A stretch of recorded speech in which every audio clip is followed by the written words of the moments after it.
SDO highway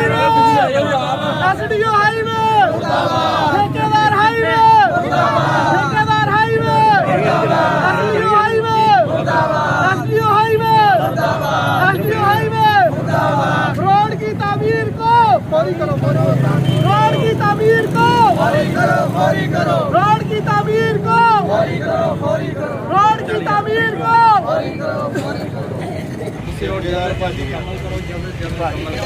ये देख रहे हैं आप सब लोग, ये कैमरामैन दिखाइए आप।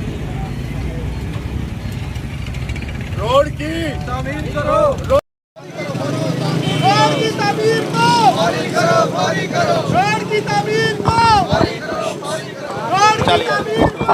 रोड की तामीर करो उसी रोड की तामीर करो उसी रोड की तामीर करो उसी रोड की तामीर करो उसी रोड की तामीर करो। वक्त हाकुम से ठेकेदार से और एसडीओ हाईवे से गुजारिश करते हैं कि हम आपको 10 दिन का टाइम देते हैं। 10 दिन के अंदर अगर काम ना शुरू हुआ तो हम उसी पैमाने पर एहतजाज करेंगे और फिर इसके जिम्मेदार ये इंतजामिया होगी या एसडीओ होगा या ठेकेदार होगा। हम जिम्मेदार नहीं होंगे, हम फिर भरपूर एहतजाज करेंगे।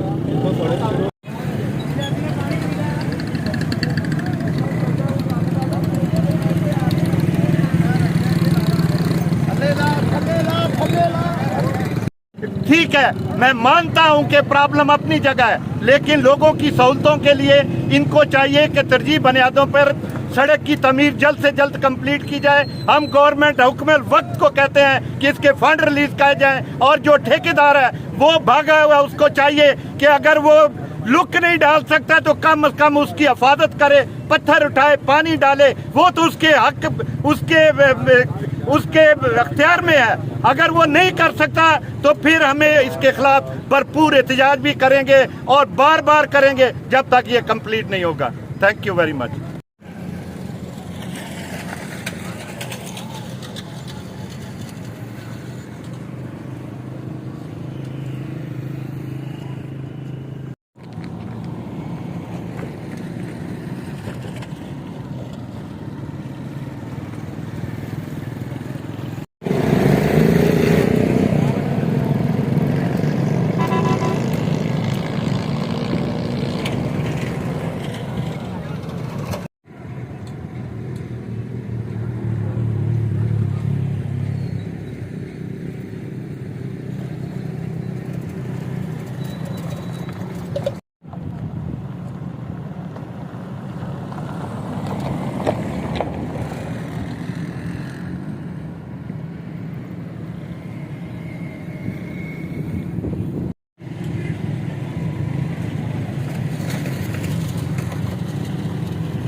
एक थैला बनाया होता है पाना बंद रहता है।